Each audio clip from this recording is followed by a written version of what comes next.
Good morning all of you. Myself Dhruv Jha. आज का topic है प्रदूषण की समस्या। आज के समय में दुनिया प्रदूषण से परेशान है और इसके विभिन्न परिणामों से भी जूझ रही है। इसके दुष्प्रभावों से बचने के लिए सभी देश अब प्रदूषण को कम करने का प्रयास कर रहे हैं, जिससे प्रदूषण की समस्या पर रोक लग सके। विभिन्न देशों की तरह ही हमारे देश में भी प्रदूषण की समस्या से निपटने के लिए बहुत से कदम उठाए जा रहे हैं, जिनके विषय में आगे बात करते हैं। समय के साथ साथ विज्ञान में नई नई खोजों की मदद से दुनिया ने बहुत तरक्की की है। पहले की तुलना में आज हमारे लिए बहुत से कार्य बेहद सरल हो चुके हैं और हमें अनेक सुविधाएं मिल चुकी है। लेकिन जहां हम एक और अनेकों सुविधाएं मिली है, दूसरी तरफ हमारे लिए दूषित पर्यावरण में रहना दिन प्रतिदिन मुश्किल होता जा रहा है। इसीलिए कहते हैं कि विज्ञान हमारे लिए कभी वरदान तो कभी अभिशाप है। फर्क पड़ता है तो इस बात से कि हम विज्ञान का उपयोग कैसे करते हैं। यदि हम विवेकपूर्ण तरीके से विज्ञान का उपयोग करते हैं तो हम इससे होने वाले दुष्प्रभावों से बच सकते हैं। इसी तरह हमें विज्ञान से मिले तकनीक का सही और संतुलित इस्तेमाल करके इसके दुष्प्रभाव जैसे कि प्रदूषण आदि से बचना होगा। साथ ही अपना भविष्य सुरक्षित रखने के लिए हमें देश दुनिया में फैले प्रदूषण को भी कम करना होगा।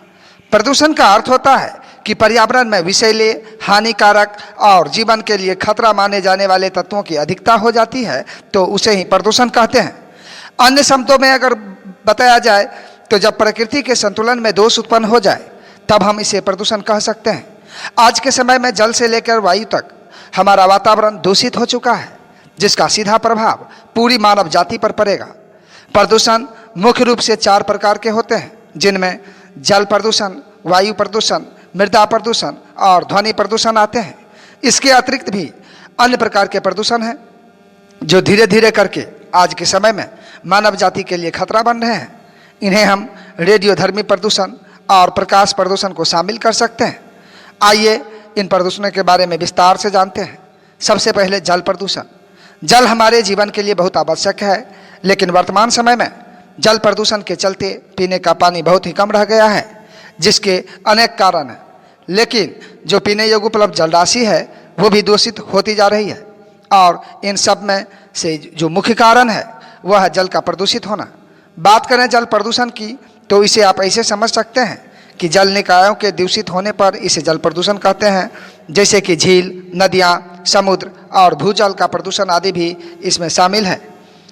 ऐसा इसीलिए क्योंकि नदियों, जलाशयों, तालाबों आदि में कारखानों के अपशिष्ट व रासायनिक पदार्थ डाले जाते हैं, जिससे पानी दूषित हो जाता है। यही नहीं, ये अलग अलग प्रकार से मानव शरीर में पहुंचकर गंभीर बीमारियां उत्पन्न करता है। अब बात करेंगे वायु प्रदूषण की। आज के समय में कारखानों, विभिन्न मोटर कार, बाइक आदि गाड़ियों से निकलने वाले धुएं के कारण वातावरण बहुत ही प्रदूषित हो चुका है। सबसे अधिक वायु प्रदूषण गाड़ियों के धुएं से हो रहा है। इसके अतिरिक्त भी बहुत सी विज्ञान द्वारा दी गई ऐसी तकनीक है जिसका इस्तेमाल करने से भी हमारे क्रियाकलापों से वायु प्रदूषण हो रहा है। जैसे कि सभी को ज्ञात है कि वायु में सभी गैसें एक संतुलित मात्रा में मौजूद है, जो कि सामान्य रूप से इंसानों के लिए हानिकारक नहीं होती। लेकिन यदि किसी कारणवश ये संतुलन बिगड़ जाता है तो इससे वायु प्रदूषित हो जाती है। वायु प्रदूषण का प्रभाव हम दिल्ली, हरियाणा और आसपास के क्षेत्रों में देख सकते हैं। तीसरा आता है मृदा प्रदूषण, जिसको भूमि प्रदूषण बोलते हैं। बढ़ती जनसंख्या के साथ साथ उनके रहने और बसने के लिए धरती से जंगल हटाए जा रहे हैं। साथ ही इतने सभी मनुष्यों के अपशिष्ट व अन्य कचरा का बोझ भी धरती पर ही पड़ता है, जिससे धरती भी प्रदूषित हो रही है। भूमि प्रदूषण के अन्य बहुत से कारण हैं, जैसे कि खेतों में इस्तेमाल होने वाले उर्वरक और कीटनाशक, जिन्हें विभिन्न केमिकलों को मिलाकर बनाया जाता है। ये केमिकल ही धरती की उत्पादकता को खत्म करते हैं। इसके अतिरिक्त दैनिक इस्तेमाल होने वाली वस्तुएं जिन्हें दूसरी बार इस्तेमाल नहीं कर सकते, जैसे प्लास्टिक से बनी वस्तुएं आदि से भी धरती को नुकसान हो रहा है।